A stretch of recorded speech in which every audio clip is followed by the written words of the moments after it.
오늘 그 교재는 제가는 이제 제가 99페이지인가요? 이렇게 있는데 조영길 변호사님께서 교재로 하니까 저도 교재를 좀 보긴 봐야 될 것 같은데 사실은 제가 이제 이 동성애 이슈와 혐오세력, 동성애 문제가 나와가지고 교회가 혐오 세력이다. 이게 너무 웃기지 않습니까? 교회가 이 동성애자들이 교회를 혐오 세력 만들어 버렸어요. 특히 차별금지법이. 그래서 제가 사실은 저도 차별금지법 잘 몰랐는데 이제 2015년에 우리 조영길 변호사님 2014년에 했다잖아요. 저는 이제 2015년에 이제 학생인권조례 받으면서 이제 로고스의 우리 김순규 법무부 장관 국정원장 하신 분인데 그분이 저한테 전화를 와가지고 저 지역마다 좀 학생인권조례를 좀 막아달라는데 사실 뭐 우리가 무슨 법률이나 보고 뭐 이렇게 하지 뭐 조례 이런 거 관심 있었겠어요? 응? 그러다가 이제 학생인권조례 보면서 제가 이제 이 성적 지향이 처음 학생인권조례 성적 지향 그러니까 아니 뭐 성적 지향도 있고 성적도 있고 그러더라고. 그래서 제가 그 만든 친구한테 가가지고 야 이거 성적 지향이 뭐냐 했더니 아이고 학교가 너무 성적 지상주의니까 성적을 너무 지상주의하면 안 된다고. 아 그러냐? 그래 나도 그런 줄 알고 있을 때야. 아 이거 왜 성적도 있고 성적 지향도 있고 그러니까 하나는 빼라야 둘 중에 하나. 글자 많은 거 빼라였다. 네 자 빼라 했더니 다 그렇게 알았어요. 우리는 사실은. 그래서 이제 조영길 변호사님께서 성적 지향인 국가인권법에서 성적 지향의 문제점 해가지고 책을 냈는데 저보고 그 책을 읽고 와가지고 뭐 출판 기념회를 국회에서 한다 해서 아유 눈도 아픈데 그 책 읽어가지고 와가지고 이거 그래서 처음으로 이제 그때 우리 조영길 변호사님한테 내가 성적 지향이라는 게 이런 거였구나 그래서 배웠다. 2015년, 16년 이럴 때인데요. 그래서 이제 제가 한 10년 돼가지고 보건법률가에 만났는데 사실은 여기 보시면 이 교회와 인권의 역사 이렇게 했잖아요. 제가 이제 공부를 쭉 해보니까 결국 이제 철학을 좀 알아야겠더라 교회. 그래서 우리 이상원 교수님한테 제가 이제 우리 교회에서 2번 현대 철학을 배우고 그래서 저는 사실 칸트 좋아했었어요 예전에는. 칸트 이름이 뭐예요? 칸트는 성일 거고. 어떻게 알았어 임마누엘인지. 그래서 나 임마누엘 칸트니까 얼마나 좋아요. 임마누엘 하니까. 그래서 정말 크리스찬이니까 그럼에도 불구하고 그래서 칸트의 생각도 좀 바뀌었는데 그럴 기회가 되면 우리 이상기 교수님한테 현대 철학을 좀 배우면 좋을 것 같아요. 그래서 저도 사실 이게 흉내를 좀 냈는데 철학 그래서 그런 뜻이고 제가 이제 소개하고 싶은 건 102쪽 보면 102쪽 보시면 101쪽 보면 요거 이제 좀 이따 하면 102쪽 보면 우리가 이제 법률 공부할 때 제일 첫 문장이 뭐예요? 칼빈주의 종교개혁 개신교 운동은 먼저 프랑스의 신학자이며 법학자였다. 그래서 우리가 지금 계속 조영길 변호사님이 신학 이야기 했지만 사실 우리는 법학자들 신학자입니다. 신학인데 제가 이제 이 소화기하기 전에 벌써 칼뱅주의자들이 여기 한번 읽어봐요. 첫 페이지 102페이지에 쭉 두 번째 칼뱅주의자들은 우리 지금 조현 전사님 여기 잠깐만 읽어봐. 칼뱅주의자들은 근대 초기의 서구에서 인권 제도를 점진적으로 확대하는 역할을 한 주요 헌법 문헌들을 주도적으로 만들어냈다. 여기에는 제네바의 1541년과 1561년의 교회 규례와 1568년의 시민칙령, 네덜란드의 1579년 위트레 동맹과 1581년 철회 선언, 프랑스의 1598년 낭트 칙령, 스코틀랜드의 1643년 엄숙 동맹, 영국의 1628년 권리 청원과 1689년 권리 장정과 관용령, 뉴잉글랜드의 1241년 자유 본체에서부터 1780년 매사추세츠 헌법에 이르기까지 다양한 문헌들이 포함된다. 우리가 무슨 뭐 인권 개념 이런 거 뭐 하기 전에 벌써 뭐 많이 들어본 줄 알았어요? 낭티 칙령, 권리장령, 권리청원 많이 들어봤죠? 다 기독교인들이 한 거다 이거 이미. 지금 우리가 배우고 있는 이런 법들을 이미 기독교인들이 다 했어요. 그렇지 않아요? 그런데 이제 하려고 그래. 사실 이제 우리가 이렇게 그렇게 좋은 우리 선배들의 전통들이 이제 어떻게 변화되고 이렇게 했느냐. 근데 사실 역사를 좀 알아야겠더라. 우리 기독교인들이. 그래서 아까 우리 조영길 교수님 언뜻 말씀했잖아요. 중국이나 소련 다 건국의 역사는 이야기하는데 어떻게 망한 건 모른다. 그래서 우리가 이제 미국의 건국, 또 그리고 사실 우리는 이제 저는 오늘 좀 시간은 없지만 대한민국에 대해서 건국에 대해서 우리 건국과 기독교 이런 걸 좀 소개 좀 하려고 그래요. 사실 우리가 당연히 알아야 된 건데 그런 걸 잘 안 가르쳐 주니까 우리가 그걸 연구하면 좌파들하고도 우파들하고도 연합할 수 있다. 대한민국의 건국에 대해서 바르게 이야기하면 그런 것이고요. 사실 요즘은 이제 제가 오늘 좀 정신을 못 먹고 좀 빨리 가야 될 일이 생겼는데 어제 이제 우리가 그 감리교회 퀴어 행사에 참여했던 감리교 목사들을 감리교회에서 그 출교하는 재판들이 쭉 있습니다. 그걸 제가 이제 서울 경기 쪽에는 어제 왔던 박성재 변호사가 하고 있고 이제 충남이나 충북 이쪽에 남부연회 쪽은 제가 하고 있는데 어제 변론길이었는데 재판길이었는데 제가 여기 오면서 박성재 변호사를 보냈는데 그 재판부가 너무 이게 왜 이렇게 급했는지 빨리 서면을 보내지 않으면 다 각하시켜버린다 그래가지고 제가 저녁에 가서 빨리 해야 될 것 같아서 점심시간에 가가지고 좀 해야 될 것 같아서 하는데 이 정교분리 이런 것도 되게 중요하고 특히 이제 제가 이제 코로나 때 제가 아까도 말씀하셨지만 우리가 이제 코로나 때는 이제 차별을 하게 됐지만 코로나 때 교회가 예배를 못 드린다. 그럼 이게 교회가 예배를 못 드린다. 그럼 교회에 또 예배를 처음에 못 드리겠다가 1년 뒤에는 교회를 19명만 들어가게 한다. 사랑의 교회 같은 데는 6,000석이 넘어요. 19명이 들어가게. 그러다가 너무 우리가 19명은 너무한 거 아닙니까? 했더니 99명. 그래. 100명 나오는 요 방에서 19명하고 1000명 모이는 교회에서 19명하고 사랑의 교회 같이 6,700석인데 거기 19명하고 좀 이상하잖아요? 그런 재판들도 판사들이 그것도 비례원칙 위반이 아니다. 너무 이상하잖아요? 그래서 그런 재판을 우리가 하고 있는데 정교분리 원칙 그리고 이제 기독교 평등 이렇게 시간이 되면 하고 우리가 이제 인권 이건 다 어제 우리 누구죠? 음섭비 교수님이 다 하셨어요. 다 기억나죠? 그래서 안 해도 돼. 그리고 제가 또 하는 차별금지법 국제인권선 이런 것은 다 좀 이따가 오후에 이상희 교수님이 하신다. 알았죠? 하기 때문에 간단히 하면 돼. 그리고 이제 제가 여기 보시면 사실 우리 철학 이것은 제가 우리 이상훈 교수님한테 다 배웠었는데 중요한 건 사도행전 17장 18절 보니까 바울이 아테네에 가가지고 제가 이거 읽으면서 야 바울이 성경책에 나와요. 에피쿠르스 합하고 스토아 합하고 논쟁을 벌였다. 그래서 제가 그때 생각하면서 바울도 이제 법학자잖아요. 율법학자. 우리가 이 에피쿠르스 합하고 스토아 합하들하고 논쟁이 붙어가지고 확실히 이길 정도는 돼야 되겠다. 알겠어요? 조용실.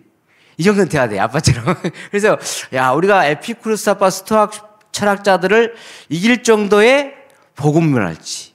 성경도 그래야 되고, 법학도 그래야 되고, 그런 정도는 지식은 있어야겠다 해서 제가 우리 아들한테 항상 이 사도행전 볼 때마다, 야, 바울도, 그 놈들 밥만 먹고 한 놈들을 이겨야 된다, 우리도.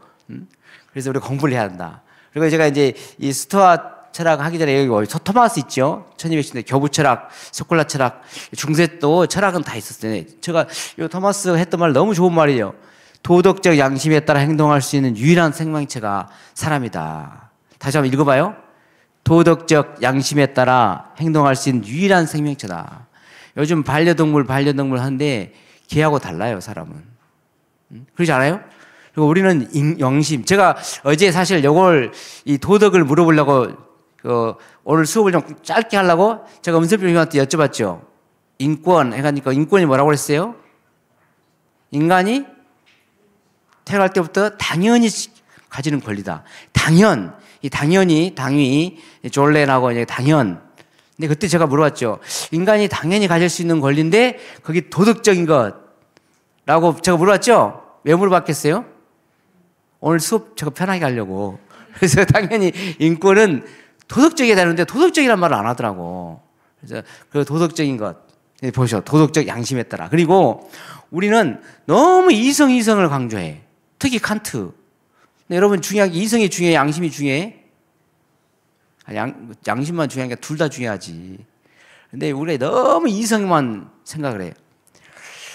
그래서 제가 이렇게 항상 우리 아들한테 이렇게 하게. 우리가 몸이 아프면 운동을 해야 되죠.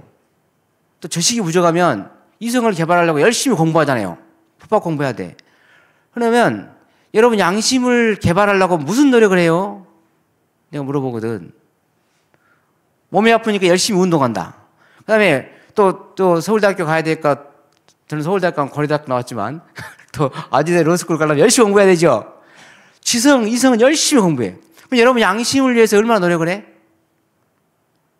이제 우리가 이제 이런 걸 신학적으로 이 사람을 2분설이냐 3분설이냐 하잖아요. 뭐 영혼과 육체냐 아니면 영혼, 우리가 이제 심령, 정신, 육체.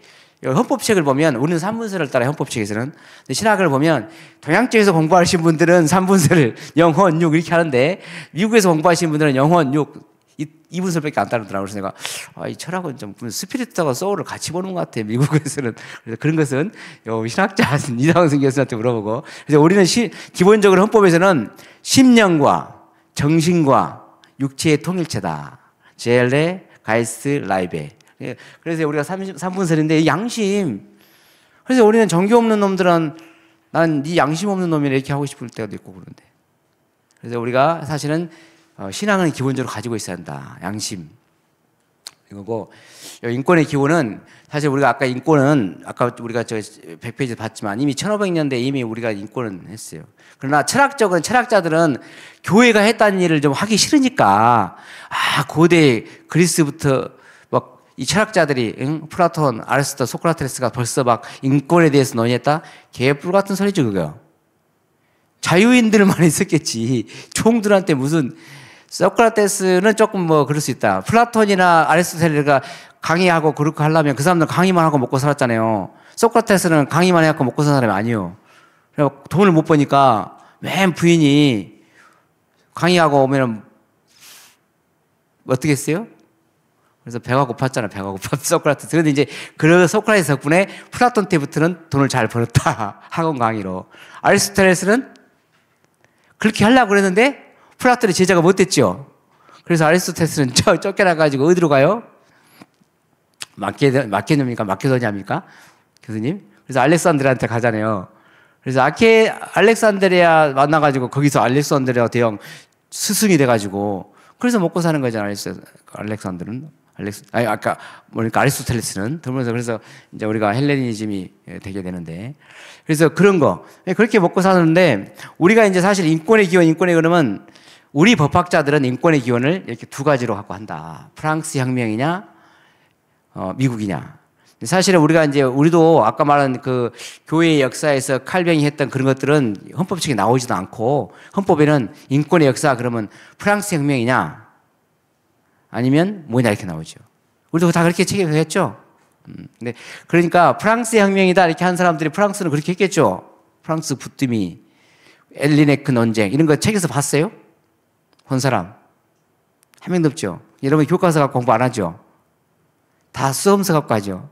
이런 걸 들어볼 리가 있나?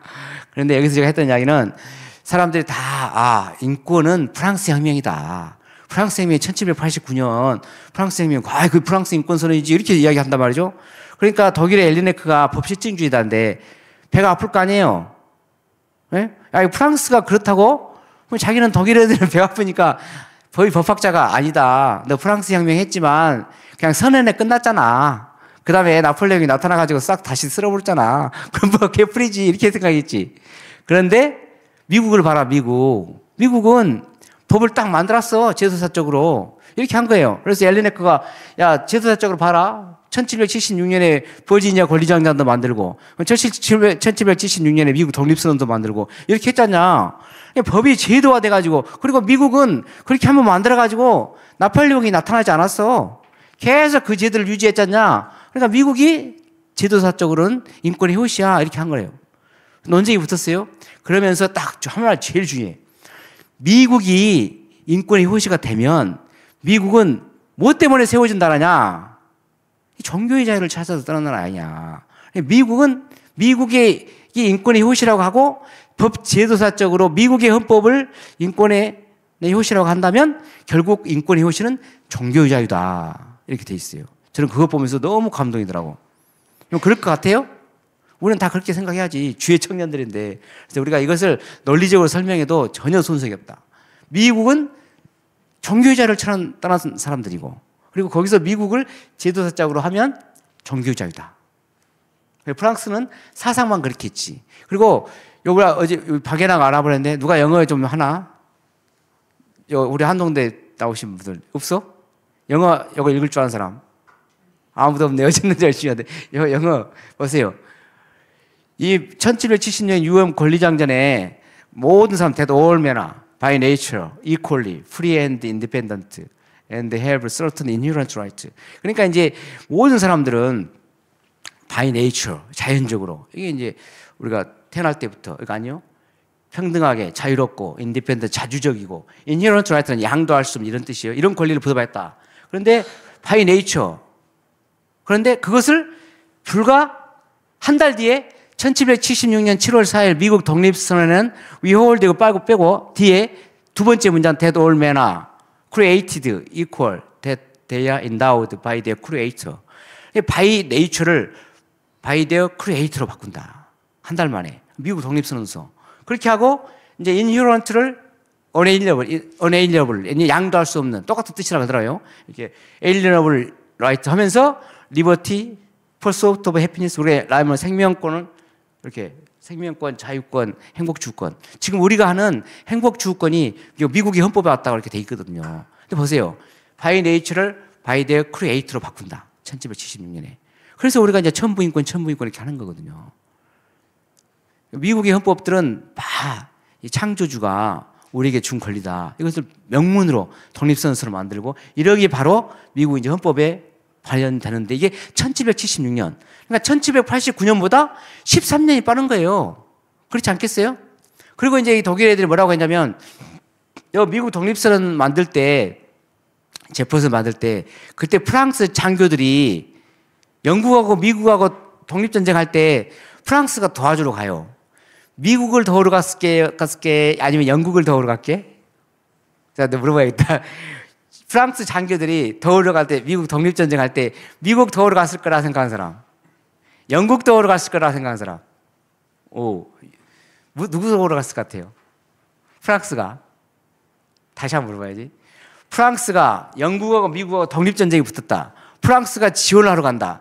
미국을 지원하러 갔을까요? 들어봐. 자, 이쪽. 프랑스를 지원하러 갔을 거다. 옆 나라인데. 의리가 없는 사람들이네. 영국이 전쟁하는데 너무 강하잖아요. 프랑스가 배가 아플 거 아니야. 미국을 지원하러 갔다고. 미국. 그래서 엘리네크가 이야기할 때 뭐라고 하냐면 야, 너 미국이 프랑스 애들 독립선언 만드는 애들 있잖아. 쓰는 애들 있잖아. 다 그들이 독립선언 만들 때 제퍼슨 옆에 가가지고 했던 젊은 장교들이요. 응? 미국 가서 배워왔잖냐. 그렇더라고. 내가 저는 믿거나 말거나 하는데 그 말에 일리가 있는 것 같아요. 왜냐하면 그 당시에는 군인들이 최고 엘리트들 아니에요? 근데 미국이 가가지고 보니까 독립선언 만들 때 보니까 그때 프랑스 장교들이 가서 보고 배워가지고 14년 뒤에 와서 프랑스 혁명 나니까 그때 초안을 쓴 사람들 다 미국 가서 배우고 온 거잖아. 이렇게 이야기하던데 그것도 일리가 있을 것 같아요? 어디 보니까 그런 것 같은데 그래서 야 저거 보고 온 거 아니야. 결국은 너희 미국 프랑스 혁명 선언도 결국 미국 독립 선언서 보고 베낀 거 아니야. 이렇게 하는데 제가 볼 때는 그것도 괜찮을 것 같아요. 그런 논리도. 아니 입증이 안 되잖아요. 사실. 그렇게 해서 만들어졌다. 그리고 제가 이제 보면 중간에 이 평등 사상의 기원, 평등 저쪽에서 계속 평등 그러는데 우리 헌법책에 보면 뭐라고 돼 있냐면 대한민국 헌법의 평등 사상의 기원은 칼빈파의 기독교 사상을 17, 18세기의 근대 합리주의 자연법 사상의 영향을 받았다 이렇게 돼 있어요. 여러분 저런 헌법책 본 적 있어요?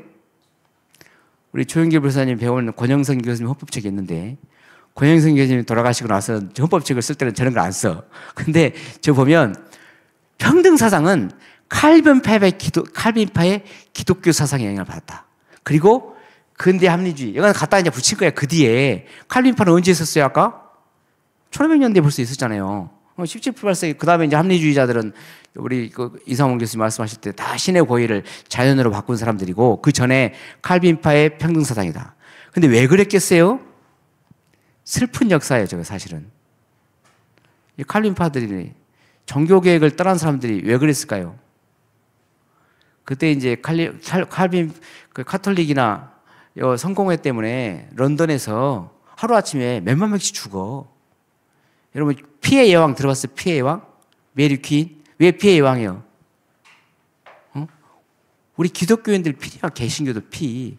런던에서 하루에 일어나면 10,000명씩 죽어 있어. 개신교인들을. 카톨릭이 잡아도 죽고, 성공회가 다 와도 죽고. 그래서 우리가 도망간 거 아니에요. 메이플라워 타고. 그러면서 주장한 게, 야, 우리도, 카톨릭도 종교자유가 있고, 성공회도 종교자유가 있는데, 우리 개신교도, 청교도들도 종교자유는 달라, 종교자유를. 종교평등을 처음에 주장한 거다, 저게. 칼빈파의 평등사상. 사실 평등사상이라는 게 그렇게 눈물의 역사가 있는 것이다. 교과서에 저기 간단히 나와 있지만. 알겠어요? 평등하지만 사실은 우리가 평등을 주장했던 것이요. 그리고 이거 다 사실 요즘에 이제 우리가 이 사회권도 우리 노동법 이렇게 하잖아요. 이 사회권도 노동권도 다 우리 기독교인들 영향을 받은 거예요. 보시죠. 자유, 빵, 이런 거. 근데 이런 거 이제 다 끝내고 시간 다 가면 사실 저는 이제 이게 우리가 이제 1948년 인권선언 이것도 이제 이상훈 교수님 하실 것이고 지난번에 어저께 음선별 교수가 하셨는데 이 인권선언에 2차 세계대전 만들 때 이제 그런 이야기는 잘 안 하시더라고요. 그래서 제가 해주려고 하는 건데 일단 이상훈 교수님 하시면 국제법 많이 할 거예요. 요 인권선언을 만들 때 인권선언이 몇 년대예요? 1948년이죠. 1948년인데 12월에 이거 공헌돼요. 근데 우리 대한민국 헌법을 언제 만들어져요? 1948년 7월 17일이잖아요. 우리가 사실 우리나라 그 헌법 만든 사람들이 대단한 사람들이에요. 이때 아직 세계 인권선언이 공표도 안 됐는데 우리가 그걸 다 연구해가지고 헌법을 만들었단 말이죠. 근데 그때 여기 보면 이제 세계 인권선언을 만들 때, 이 초안을 만들 때 했던 사람들이 1차 세대전 때는 끝나고는 유럽 연맹이라 그러고 2차 세대전이 1941년에 이제 루즈벨트 대통령이 가가지고 할 때, 야, 유엔 가지고는 힘들다. 1차 세대는 끝나고 2차 세대가 또 일어났는데 우리가 이렇게 하면 안 되겠다 해가지고 1941년부터 이제 전쟁이 일어날 때 44년에 유엔 가가지고 우리가 유엔 가지고는 전쟁을 못 막으니까 다시 이러이러한 국제연합을 만듭시다 해가지고 이러이러한 것을 할 때 그 이러이러한 것을 가치를 실현하는 것 약간 네 가지를 딱 이야기해. Freedom of speech, freedom of belief, freedom from want, freedom from 뭐겠어요? 가난과 공포, fear, 전쟁의 공포 네 가지를 한단 말이죠. 거기 보면 freedom from speech, 언론 표현의 자유를 보호해야죠. freedom of belief, 야 종교와 신앙이 보호돼야 되겠다. 그리고 freedom from want, 가난과 결핍으로부터 보호되고 freedom from fear, 전쟁과 공포로부터 보호된 그런 유럽연합을 만듭시다 해가지고 이게 그게 세계 인권선언에 그대로 들어가요. 저렇게. 근데 신앙의 자유라는 것은 이렇게 중요한 것이다. 그리고 제가 하고 싶은 건 세계 인권선언 1조에 제일 제어하는 말. 여기 보면 인다우드 아까 들어봤죠? 인다우드 부여받다. Reason and conscience. 이성과 양심. 이성과 양심인데 이 사람들이 이성은 엄청 중요하게 생각하는데 철학자들이 양심을 별로 안 중요하게 생각하죠. 제가 사실 오늘 소제목이 이성에서 양심인데 우리가 양심을 찾는 것에 대해 엄청 중요하게 생각해야 한다. 그 말이 거짓말하는 저 좌파도 좀 이상하네. 차별급식 만든 애들의 속내를 잘 분별하는 게 중요하다. Reason and conscience. 양심을 찾아야 돼. 그리고 이건 다 지나고, 이건 이제 우리 대한민국 되게 중요한데, 미국도 그렇고 종교주의가 되게 중요하다 하잖아요. 그럼 대한민국은 이 종교가 어떤 역할을 했을까? 아까 우리 조영길 교수님 언뜻 이야기했죠. 한국 기독교 교회사. 응? 이걸 우리가 공부를 좀 해야 되는데, 우리 법률가들이 아는 정도만 하면 되겠다. 저는 일단은 그거라도. 그래서 우리 기독교 보세요. 우리 조선시대에 천주교 있었죠. 1784년. 그 다음에 개신교 1884년. 동학운동. 이 동학운동이라는 게 이제 동학은 뜻은 서약이 반대되는 거잖아요. 그렇지 않아요? 얼마나 서학이 유행을 하고 있으면 그때 우리가 전통적으로 가지고 있던 그 사람들이 야, 우리도 서학을 좀 본받아가지고 이를 바꿔 동학으로. 그 정도로 영향이 있다. 1894년 동학혁명이라 하잖아요. 서학을 보고, 그 당시에 천주교를 보고 이제 서학이라고 한 거죠. 그리고 이제 동학으로 하고. 그 다음에 1910년 한일합방. 제가 이제 계속 하면서 여러분들 그 백오인 사건 들어봤어요? 백오인 사건 들어본 사람? 역사 배울 때. 우리 조 변호사. 당연히 전말에 하잖아요. 백오인 사건 한 번도 안 들어봤어? 안 들어본 사람 그럼. 역사를 안 배우니까. 사실 백오인 사건이 우리 그 학교 다닐 때 역사에 되게 중요한데, 저 사실은 백오인 사건들이 기독교인들을 핍박하는 사건인데, 저 백오인 사건 중에 제가 쓴 이유는 윤치호라는 사람이 백오인 사건의 주동자인데, 그분이 되게 훌륭한 분이야. 중요한 분이야. 윤치호. 왜 그러냐면 저분이 사실 우리가 잘 애국가 가사 누가 지었냐? 그러면 다 학교 다닐 때 뭐라 그러면 다 안익태 작곡 아니면 각 작사 모른다 이렇게 나오죠. 그리고 어떤 데는 그냥 작사 안익태 작곡 안익태 이렇게 나오고. 근데 사실 그 애국가를 쓴 사람이 그 정동제일교회에서 장로님이신데 그분이 찬미가를 지었거든. 1911년에. 찬미가에 들어있는 게 요거요. 그래서 우리 이성원 교수님께서 다 설명해 주면 더 좋겠지만, 여기 보세요. 찬미가에 14장이야, 14장. 14장에 이렇게 돼 있거든. 동해물과 백두산이 마르고 닳도록 하나님이 보호하사 우리 대한 만세 남산 위에 저 소나무. 이게 1911년에 만든 찬미가거든. 찬미가 이렇게 들어있었어요. 근데 이제 여기 마리아 원사님, 우리 할머니들은 다 이렇게 불렀는데, 이용이 목사님 마찬가지죠. 이렇게 써 있잖아요. 옛날 할머니들은. 근데 곡이 없네, 곡이 없죠. 우리 할머니들은 곡이 없어. 저도 우리 보니까 우리 할머니가 이렇게 이런 찬송가 들고 다니던데 곡이 없네. 근데 혼자 잘 부르시더라고, 혼자서. 그거 신기하네. 그래, 그거야. 그래서 요건데 어디다 갖다 붙였냐? 우리가 그 당시에 이제 천부의 의지 없어서가 있거든. 조현 전사님. 천부의 의지 없어서 가서 딱 1절 불러보고.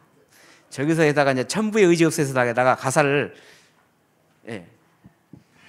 이게 이제 올드랭 사이언스죠? 올드랭 사이언스. 우리 이제 목사님 잘 아시면 올드랭 사이언스. 예. 천부의 의지 없어서 1절 딱 불러보고, 하면 거기다 동해물가를 붙여서 부를 거야.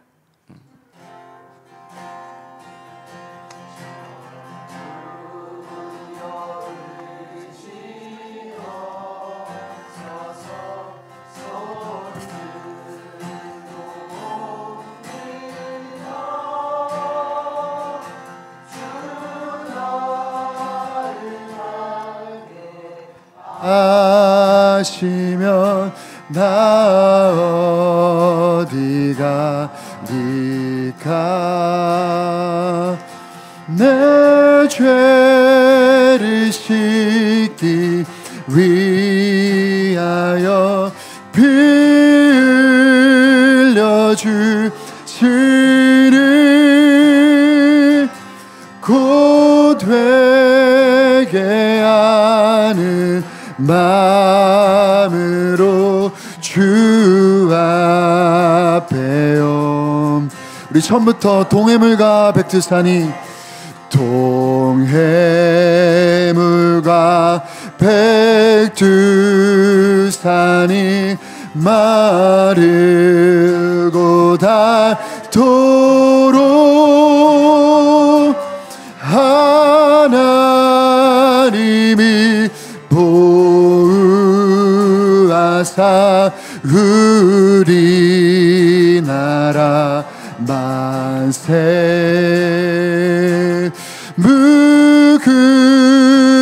무궁화사 천리 화려가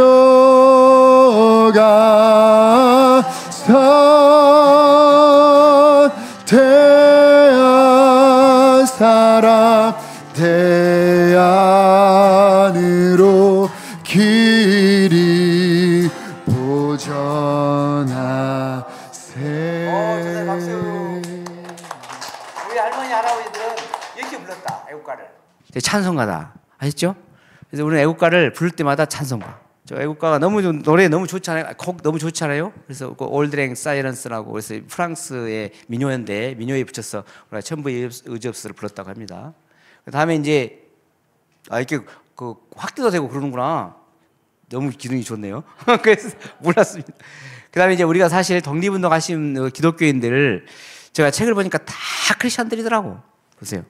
서재필, 안창호, 이승만, 김구, 윤동주 씨는 제가 보면 사실 벼를 한번 보면은 막 이건 기독교인이 아니면 쓸 수 없는, 그죠?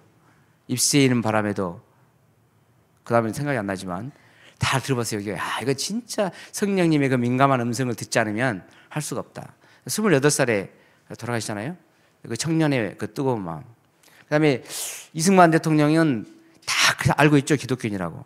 근데 김구는 박사는 왜 투기예요? 김구 선생님은. 사실 김구 선생님은 원래 동학이 동학. 그러다 동학운동 하다가 도망다니다가 어디다 가면 공주 수석사로 도망가거든. 절에 도망가있다가. 공주 절에 있다가 수석사에서 스님 돼, 스님. 그러다가 상해로 가가지고 독립운동 하다 보니까 전부 기독교인들이야. 그래서 기독교를 개종을 해요. 김구 선생님이. 그래서 정동제일교회 이승만 대통령이랑 같이 와가지고 하는 말이 되게 유명한 말 하는데 저기 밑에 써놨잖아요. 이건 김구 선생님이 하는 말이에요. 경찰서 10개 세우는 것보다 교회 1개 세우는 것이 우리 조선을 위해서 낫다. 김구 선생님이 하는 말이 나오더라고. 그래서 이게 그렇게 신앙이 바뀐다.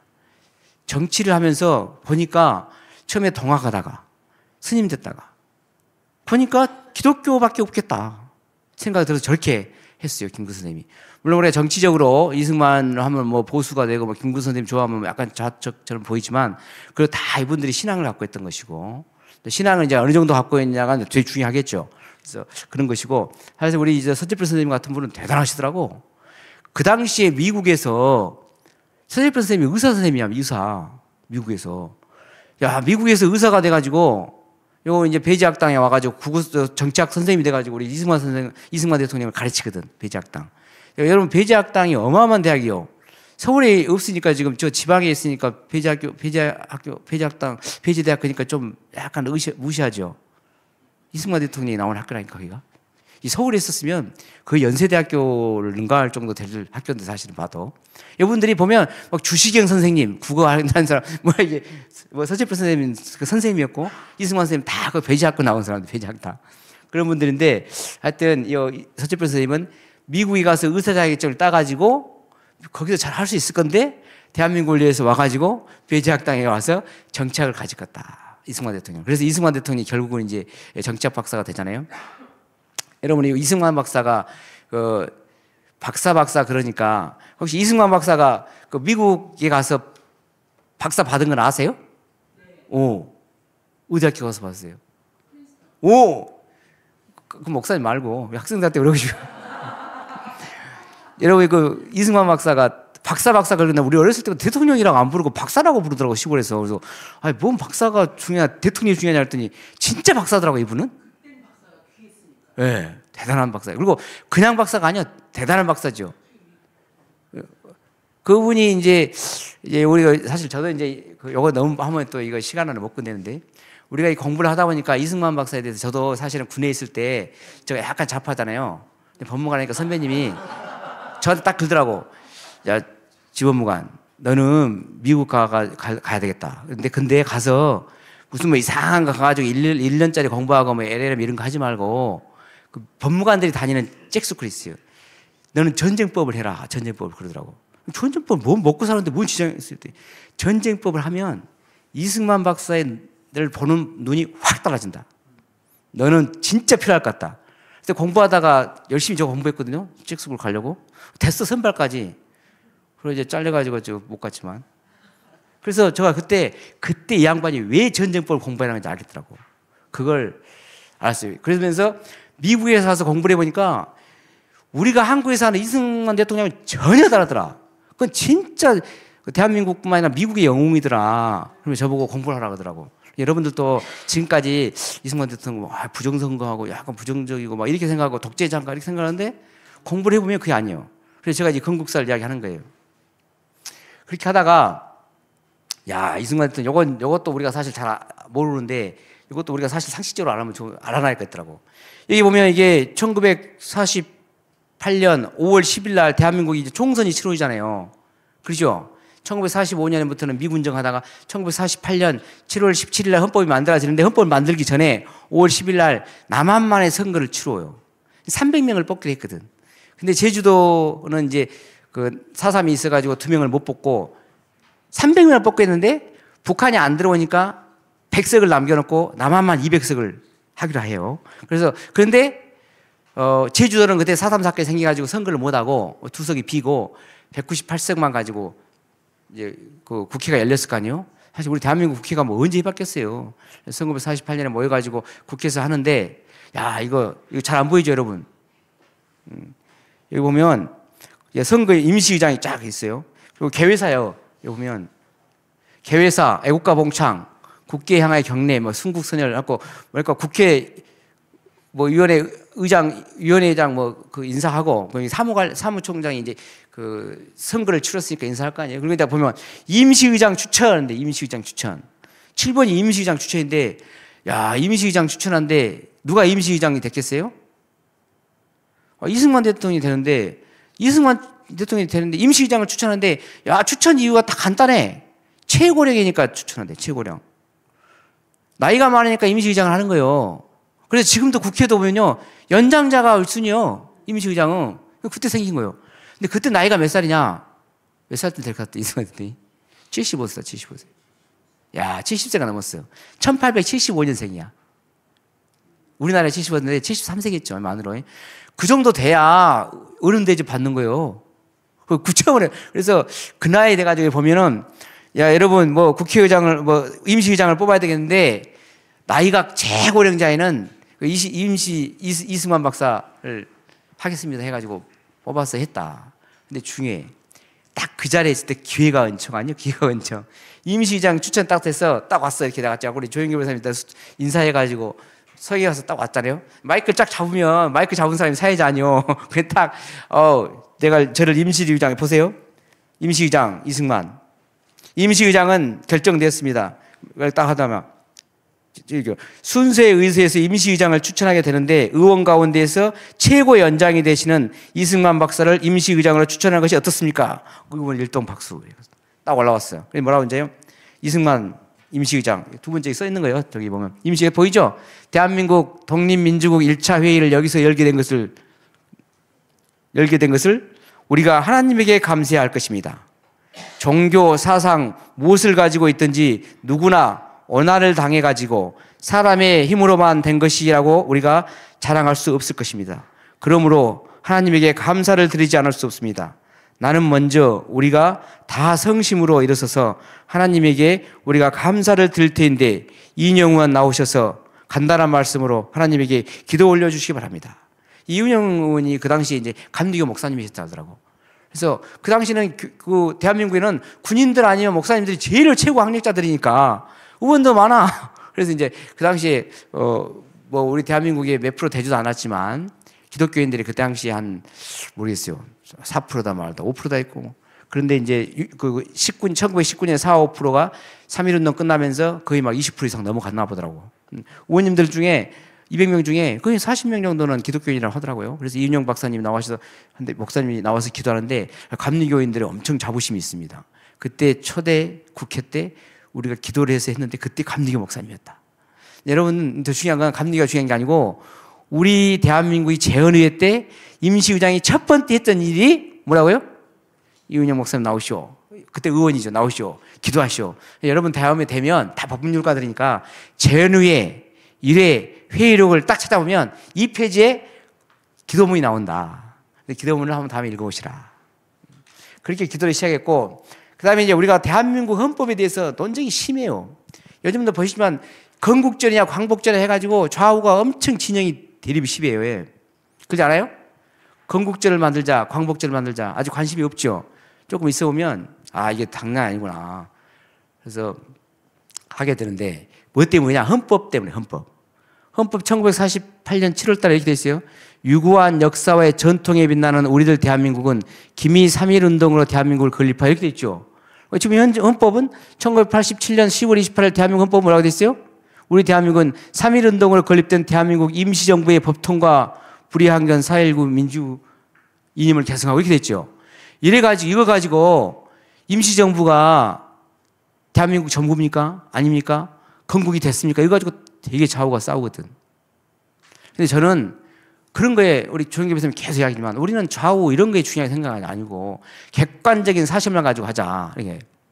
그래서 저는 3.1운동으로 해가지고 대한민국 1919년에 임시정부가 했다 그러면 우리가 사실은 그거 뭐 임시정부 헌장이 뭐 국민의 표결을 안 거쳤으니까 그게 헌법이냐 이렇게 수도 있지만 결국 그때 3.1 운동 했을 때 초대 대통령이 누구예요?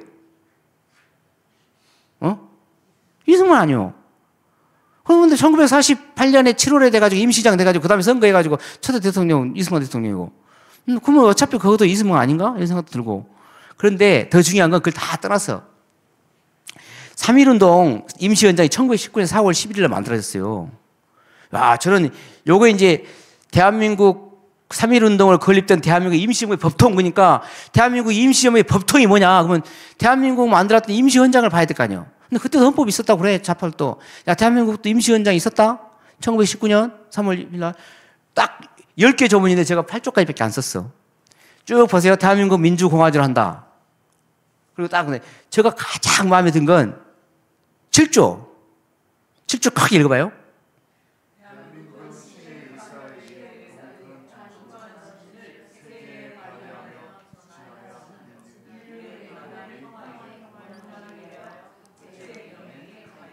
야, 대한민국 헌법 1919년에 만든 헌법에 저렇게 7조가 돼 있다니까, 여러분. 대한민국은 신의 의사에 의해서 건국한 정신을 세계에 발휘하며 진화에는 나아가서 말이야. 나아가서 인류의 문화 및 평화에 공헌하기 위하여 국제연맹에 가입한다. 제가 아까 국제연맹 이야기했죠. 벌써 국제연맹도 다 알고 있고. 근데 더 중요한 건 신의 의사에 의해서 건립된 나라다. 이걸 1919년 4월 11일 날 제정된 임시훈장에다가 넣었더라고. 여러분 들어보셨어요? 저거 보고 너무 감동이더라고, 저는. 그래서 신의 의사가 당군이 아니라 하나님, 애국가를 만든 사람들이라고. 그렇죠? 그래서 이런 걸 이야기해, 그 사람들한테. 그래? 당신들이 1915년부터 대한민국 생겼다고? 오, 좋아. 그러면 대한민국 임시정부 헌장 인정하겠네? 야, 헌장 가지고 와봐. 해갖고, 야, 7조 읽어봐. 이렇게 해. 알았어요? 네. 반드시 한다. 그리고 나서 이제 요거 중요한 거, 요거 하나만 딱 하고 끝낼게요. 사실 우리가 아까 제가 이제 국제법 이야기 했잖아요. 야, 이승만 대통령이 국제법을 했는데 이거 어마어마한 중요한 이야기더라고. 미국 군정이 1945년에 미국이 우리 점령했잖아요. 근데 그때 대한민국의 재산의 한 80%는 일제들이 갖고 있었어요. 그렇지 않아요? 왜냐면 그 당시에 중일전쟁도 하고 하면서 우리 북쪽에 막 무기 공장도 만들고 철도도 만들고 했잖아요. 이게 다 일본 애들이 갖고 있었는데 왜 전쟁법을 공부해라 그런지 알겠더라고. 1989년 8월 9일 날 일본 정부는 공공기관, 단체, 회사, 개인 등이 소유한 일체의 재산은 1945년 9월 25일부로 미 군정청이 접수하고 그 소유권은 누가 행사하면 미 군정청이 행사한다. 이렇게 해가지고 미국이 다 뺏어버렸어요. 그러면서 갈 때 제가 어느 쪽에 써놨는데 제가 조선일보 찾아봤는데 조선일보에 딱 그게 있더라고. 일본 애들이 돌아갈 때는 1,000엔 이상을 못 가져간다. 1,000엔이 지금으로 말하면 100만 원이야. 그때 돈은 1,000엔이면 지금이 한 10분일 30분일도 안 되겠죠. 10만 원. 이것만 가지고 다 놔두고 가라. 일본 애들이 그 당시에 공장도 하고 술집도 하고 다 했던 것들 다 놔둬야 돼. 딱 지금 돈 100만 아니고 그때 돈은 몇천 원 가지고 가겠죠. 1,000엔이니까. 다 놔두래. 근데 사실 그게 법으로 안 되는 거더라고요, 사실. 헤이그 육전조약이 있는데 1907년에 개정됐대요. 근데 그게 46조에 어떠한 경우에도 점령군은 적지의 사유재산에 대해서는 손댈 수 없다. 이게 1907년에 들어갔대. 근데 미국이 점령군 아니에요. 저 좌파들이 이야기할 때 점령군. 사실 점령군이야. 우리나라 해방군이 점령군이지. 그 들어왔는데 일본인들 재산을 손대면 안 돼요. 근데 뺏었어. 그리고 어떻게 되겠어요? 전쟁법 위반이야. 사람들이 다 미국이 전쟁법을 그렇게 잘할 텐데 이 메가드 장군이 저걸 뺏었을까? 근데 그것을 이승만 대통령은 전공이 정치학이야. 국제법이야, 그 사람이. 딱 대통령 하다 보니까 저 큰일 났네. 대통령 되거나가지고 이제 6.25 전쟁 끝나가지고 1954년에 이제 1951년이구나. 이제 지금까지 2차 세계대전 다 끝나고 이제 전후 이제 강화조약을 체결하는데 샌프란시스코 사는데 그걸 이제 이승만 대통령이 딱 들었어요.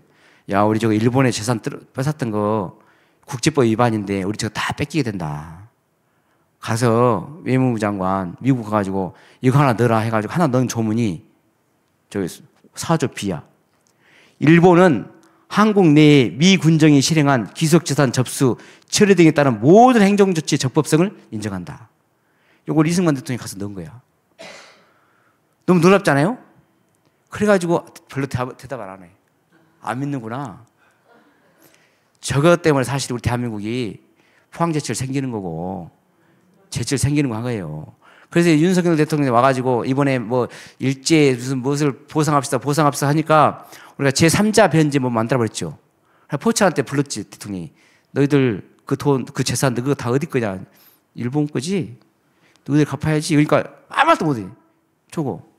사실 일본이 전제법 주장했으면 저거 다 무효될 수도 있죠. 그런 것을 이승만 대통령이 국제법을 했기 때문에 했다. 놀랍지 않습니까? 여러분들도 공부할 때는 이런 걸 해야 한다.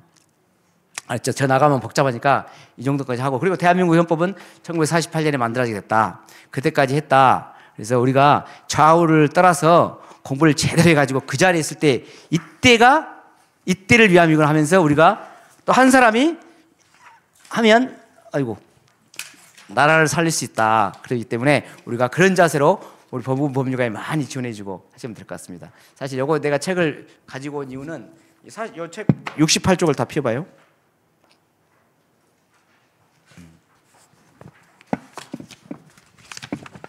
그 28쪽이